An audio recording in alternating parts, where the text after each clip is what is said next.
যদি কোনো ব্যক্তি মানে প্রথম বৈঠক না করে সরাসরি মানে দ্বিতীয় বৈঠকে উঠে যায়, এরকম হয় না?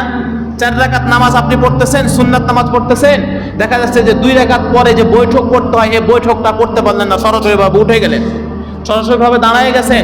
দাঁড়িয়ে যাওয়ার পরে আপনার তৃতীয় রাকাতে মনে পড়েছে বা দাঁড়ানোর পরে মনে পড়েছে, হাই আমি তো দ্বিতীয় বৈঠক করি নাই, প্রথম বৈঠক করি নাই, আমার তখন বৈঠক করতে হতো, তারপরে আমি উঠে গেলাম। এরকম মাঝে মধ্যে সমস্যা আমাদের হয় না? এই সমস্যার সমাধানটা কি?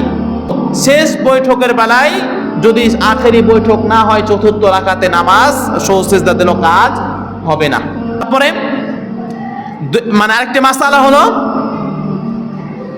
আমরা নামাজের ভিতরে যখন ভুল হয়, মানুষ মাত্রই ভুল, মানুষ মানেই ভুল হবে, এটা স্বাভাবিক। যখন ভুল হয় এই ভুলকে সংশোধন করার জন্য করণীয় কি? নামাজের ভিতরে ভুল হলে এই ভুলকে সংশোধন করার করণীয় কি? মনে করেন আমার নামাজের ভিতরে ভুল হয়ে গেল।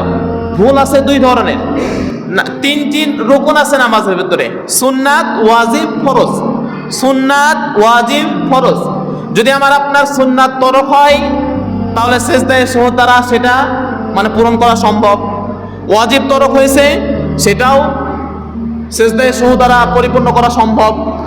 ফরজের ক্ষেত্রে সম্ভব নয়। ফরজ তরক হলে নামাজও বাতিল হয়ে যাবে। ফরজ তরক মানে কি? নামাজও বাতিল, উপস্থিতি। এখন যে সমস্ত কারণে আপনার নামাজটা মানে সিজদায়ে সাহু করা লাগে, নামাজের রুকুনের ভিতরে ফরজ নামাজ বা ফরজ রুকুন ক্যান্সেল, নামাজ ক্যান্সেল। ফরজ নামাজ ঠিক, ফরজগুলো ঠিক থাকলো, নামাজটা ঠিক থাকলো, কিন্তু ওয়াজিবের ভিতরে গড়মিল হয়েছে। মনে করেন কি, এখন নামাজের ভিতরে ওয়াজিব কি? আলহামদু শরীফ পুরা পড়া। নামাজের আছে ওয়াজিব 14টি, আলহামদু শরীফ পুরা পড়া, আলহামদুর সঙ্গে সূরা মিলান। আমি আর আপনি সূরা আলহামদু মানে কি? সূরা ফাতিহা। এই সূরা ফাতিহা পুরোটাই পড়তে পারি, আমি পুরোটাই পড়বো। কিছু পড়লাম, কোনো কারণবশত না পড়ে আমি তাড়াহুড়া করে রুকুই চলে গেলাম, এই যে এটা কি? নামাজের ওয়াজিব তরক হলো। নামাজের ওয়াজিব তরক হলো যে আমি সূরা ফাতিহা পড়লাম না এবং সূরা ফাতিহার পরে অন্য কোনো সূরা মিলাইলাম না, এটা হচ্ছে নামাজের ওয়াজিব তরক হয়েছে। এখন সেই ক্ষেত্রে আমি আর আপনি সাহু সিজদা দিলে নামাজটা হয়ে যাবে, নামাজ হয়ে যাবে। এই সমস্ত যখন ওয়াজিব ছুটে যাবে, সুন্নাত ছুটে যাবে, আমরা প্রত্যেকে কি সাহু সিজদা দিয়ে নামাজটা আদায় করেন। অনেকদিন আগের একটা ঘটনা এমন শুনেছি, সঠিক জানি না।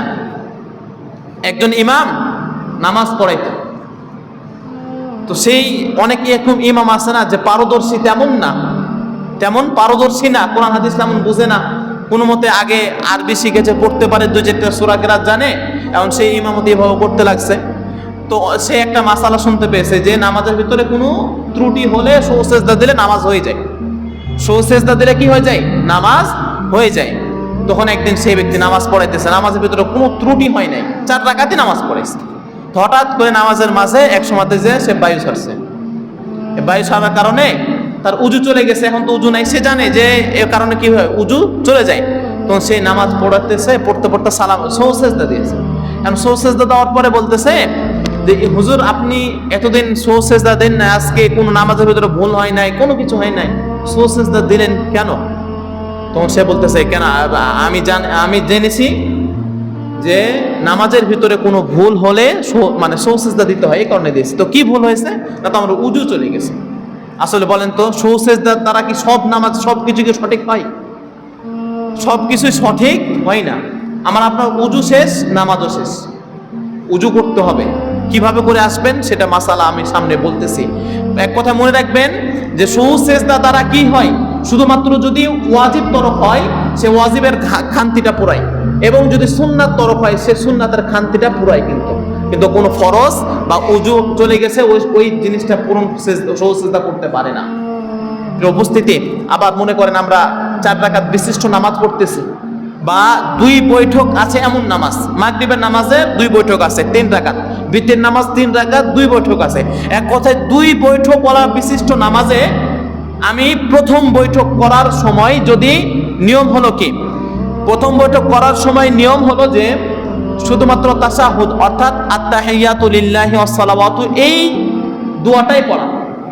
কিন্তু ওই সময়তে আপনি এই দোয়া শেষ করে প্রথম বৈঠকের ভিতরেই এই দোয়া শেষ করে আপনি দুরূদ শরীফ পড়তে লেগেছেন, তারপর আপনার উপর সাহু সিজদা ওয়াজিব।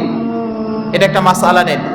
প্রথম বৈঠকে তাশাহুদ ব্যতীত যদি দুরূদ শরীফ পড়তে লাগেন, তাশাহুদ ব্যতীত যদি দুরূদ শরীফ পড়তে লাগেন, তারপরেও আপনার উপর নামাজের ভিতরে সহজ সিজদা দেওয়া ওয়াজিব। আপনি যদি সহজ সিজদা না দেন সে নামাজও হবে না, কারণ প্রথম বৈঠকে তাশাহুদ পড়া নামাজের ভিতরে ওয়াজিব, আর ওয়াজিব তরক করে আপনি আবার কি ফরজে যাচ্ছেন। শেষ বৈঠকে এসে দুরূদ শরীফ, তারপর তাশাহুদ, দুরূদ শরীফ, দোয়া মাসরা, 3টা সূরা পড়া, তার মানে এটা কি শেষ বৈঠকের কাজ। শেষ বৈঠকের কাজটা যখন আপনি দ্বিতীয় বৈঠকে করবেন তখন আপনার ওপর সহজ সিজদা দেওয়া ওয়াজিব হবে। এর উপস্থিতি, তাহলে সহজ সিজদার কারণটা আমরা বুঝলাম, কি কি কারণে সহজ সিজদা দিতে পারি। এখন আরেকটা মাসালা হলো, যদি কোনো ব্যক্তি মানে প্রথম বৈঠক না করে সরাসরি মানে দ্বিতীয় বৈঠকে উঠে যায়, এরকম হয় না? 4 রাকাত নামাজ আপনি পড়তেছেন, সুন্নাত নামাজ পড়তেছেন, দেখা যাচ্ছে যে 2 রাকাত পরে যে বৈঠক করতে হয় এই বৈঠকটা করতে পারলেন না, সরাসরি ভাবে উঠে গেলেন, সরাসরি ভাবে দাঁড়িয়ে গেছেন। দাঁড়িয়ে যাওয়ার পর আপনার তৃতীয় রাকাতে মনে পড়েছে বা দাঁড়ানোর পরে মনে পড়েছে, হাই আমি তো দ্বিতীয় বৈঠক করি নাই, প্রথম বৈঠক করি নাই, আমার তখন বৈঠক করতে হতো, তারপর আমি উঠে গেলাম। এরকম মাঝে মধ্যে সমস্যা আমাদের হয় না? এই সমস্যার সমাধানটা কি? এটা আমরা কিভাবে এই সমাধানটা নিয়ে আসবো?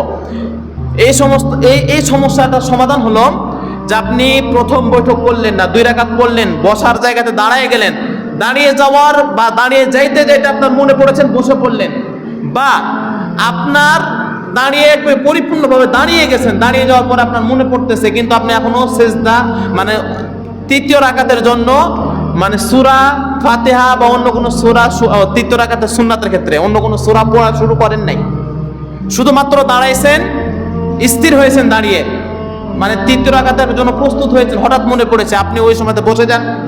বসে আপনি কি করেন? বসে আপনি বৈঠকটা করেন, করে আবার দাঁড়ায় যান।